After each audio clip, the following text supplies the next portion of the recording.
Shalom saudaraku, hari ini kita masuk di dalam hari ke-7 dari tema The Transform Life dengan judul hari ini The Power of Eternity.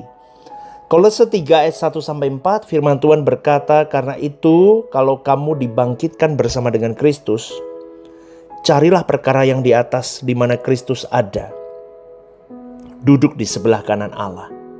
Pikirkanlah perkara yang di atas, bukan yang di bumi. Sebab kamu telah mati dan hidupmu tersembunyi bersama dengan Kristus di dalam Allah. Pada akhirnya saudaraku, pertanyaan terbesar dalam hidup itu bukanlah seberapa lama aku hidup, tetapi untuk apa aku hidup. Dunia mengajarkan kita untuk mengejar apa yang sementara. Gelar, jabatan, kekayaan, popularitas, kenyamanan hidup di bumi, dan pencapaian, dan everything yang bersifat fana. Itu sering dijadikan sebagai ukuran keberhasilan hidup seorang manusia, termasuk orang percaya. Tapi semua itu memiliki satu kesamaan. Apa saudaraku? Yaitu tidak ada yang dapat dibawa melewati kematian. Setuju Bapak Ibu? Saudara-saudari setuju?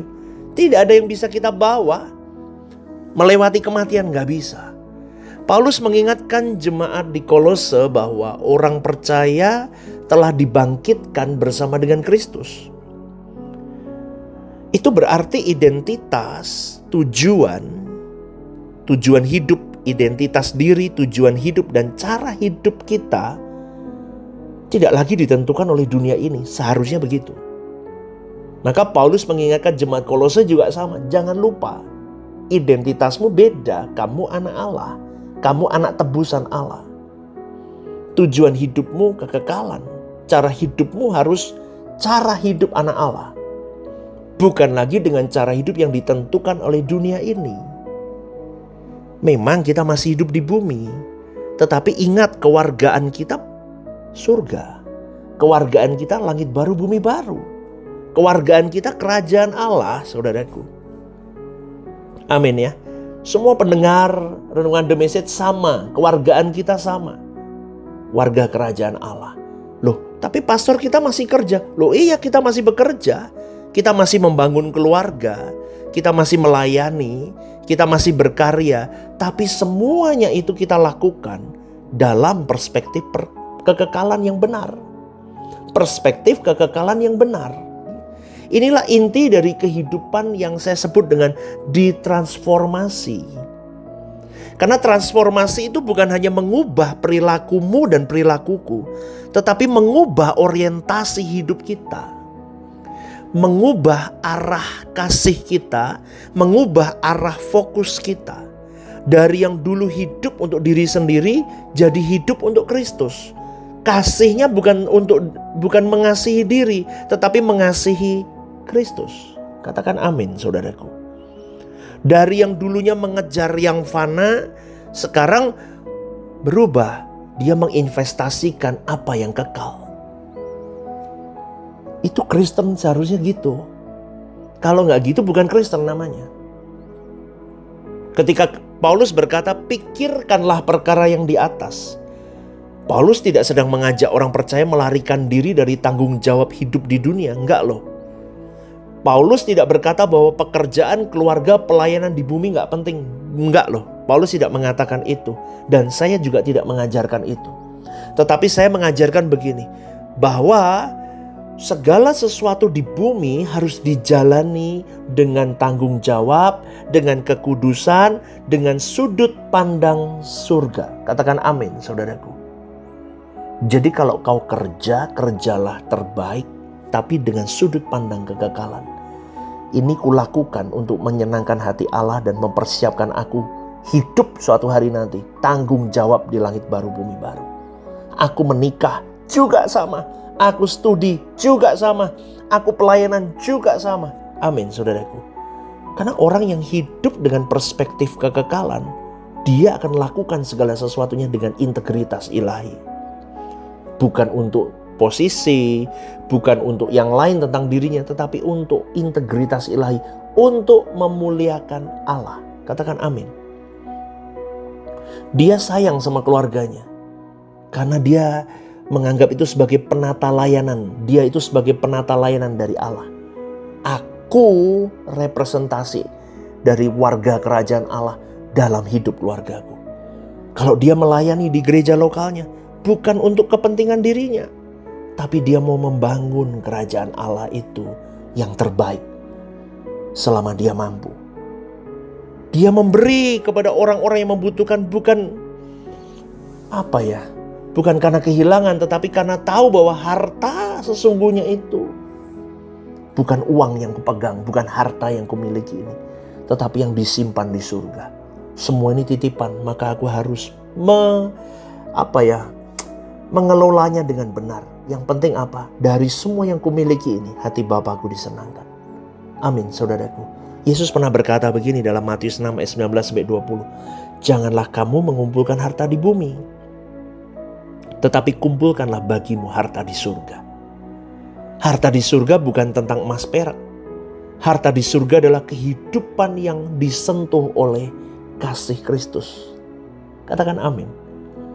Maka setiap jiwa yang kita bawa kepada Tuhan itu harta di surga. Setiap tindakan kasih yang kita lakukan di dalam nama Yesus itu harta di surga. Setiap pengorbanan yang kita persembahkan untuk kemuliaan Bapa itu harta di surga. Semua itu punya nilai kekal. Katakan amin, saudaraku. Tapi masalahnya kita sering hidup seolah-olah bumi ini adalah rumah kita yang permanen. Kita begitu kuat pegang semuanya di tangan kita hari ini. Kita begitu takut kehilangan apa yang sementara. Akhirnya kita lupa mempersiapkan diri untuk apa yang kekal. Alkitab mengingatkan bahwa hidup ini hanyalah uap yang sebentar saja kelihatan, lalu lenyap. Itu Yakobus 4 ayat 14 berkata seperti itu. Uap yang sebentar saja kelihatan lalu lenyap. Maka kesadaran ini bukan dimaksudkan untuk membuat kita pesimis. Hidup tanpa perjuangan, enggak saudaraku. Tetapi harusnya membuat kita semakin bijaksana. Jika hidup di dunia ini hanya sementara, maka setiap hari adalah kesempatan untuk aku hidup bagi sesuatu yang akan bertahan selamanya, alias kekal. Maka perspektif kekekalan juga mengubah cara kita memandang penderitaan. Penderitaan bukan lagi akhir dari cerita. 2 Korintus 4 ayat 17 Paulus berkata, sebab penderitaan ringan yang sekarang ini mengerjakan bagi kami kemuliaan kekal yang melebihi segala-galanya. Artinya apa? Orang yang hidup dalam perspektif kekekalan tidak menilai hidup hanya dari apa yang terjadi hari ini. Ia melihat bahwa Allah sedang mempersiapkan kemuliaan yang jauh lebih besar daripada semua penderitaan yang sedang dia alami hari ini. Inilah yang membuat para rasul tetap setia loh saudaraku. Dan ini seharusnya membuat semua para orang percaya tetap setia juga. Inilah yang membuat para martir rela menyerahkan nyawa mereka. Dan ini seharusnya membuat para orang percaya rela menyerahkan hidup mereka. Karena mereka tahu bahwa yang terbaik bukan berada di belakang mereka, tetapi di depan mereka bersama dengan Kristus. Katakan amin. Maka hari ini saudaraku, berhentilah mengukur keberhasilan hanya dari apa yang dapat dilihat oleh manusia. Tetapi ukurlah hidupmu dengan pertanyaan yang lebih dalam. Seperti ini pertanyaannya, apakah hidupku sedang menghasilkan sesuatu yang bernilai kekal apa enggak? Contohnya apa? Jiwa-jiwa. Menangkan jiwamu, orang terdekatmu, dan baru kau keluar menangkan jiwa orang lain. Karena pada suatu hari nanti kita tidak akan berdiri di hadapan dunia. Kita akan berdiri di hadapan Kristus. Dan pada hari itu yang paling kita rindukan bukanlah tepuk tangan manusia lagi. Siapapun itu, kita don't care lagi. Kita hanya ingin mendengar suara Kristus yang berkata, baik sekali perbuatanmu itu, hai hambaku yang baik dan setia. Itulah tujuan akhir kehidupan yang sudah ditransformasi oleh Injil. Bukan hanya menjadi sukses menurut dunia, tetapi menjadi setia sampai akhir dan hidup hanya untuk memuliakan Kristus semata. Amin saudaraku. Ya, sekali lagi saya ingatkan, transformasi mencapai tujuannya ketika hidup kita tidak lagi berpusat pada diri sendiri, tetapi ketika hidup kita berpusat pada Kristus dan kerajaannya. Dan orang yang hidup dengan perspektif kekekalan akan menggunakan setiap hari sebagai kesempatan untuk dia mengasihi, melayani, memuliakan Tuhan. Karena dia tahu bahwa hanya apa yang dilakukan bagi Kristus yang akan bertahan untuk selama-lamanya sampai di kekekalan. Dan semua yang dia kejar selama ini di bumi ini sudah dianggapnya sebagai sampah. Semoga setiap kita yang mendengarkan renungan ini diingatkan kembali. The power of eternity. Kuasa kekekalan itu harus menyelubungi kau dan saya.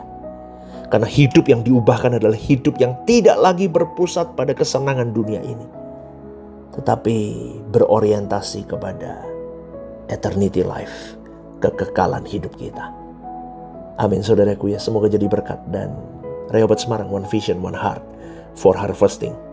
Tuhan Yesus memberkatimu. Haleluya. Shalom saudaraku yang terkasih di dalam Tuhan.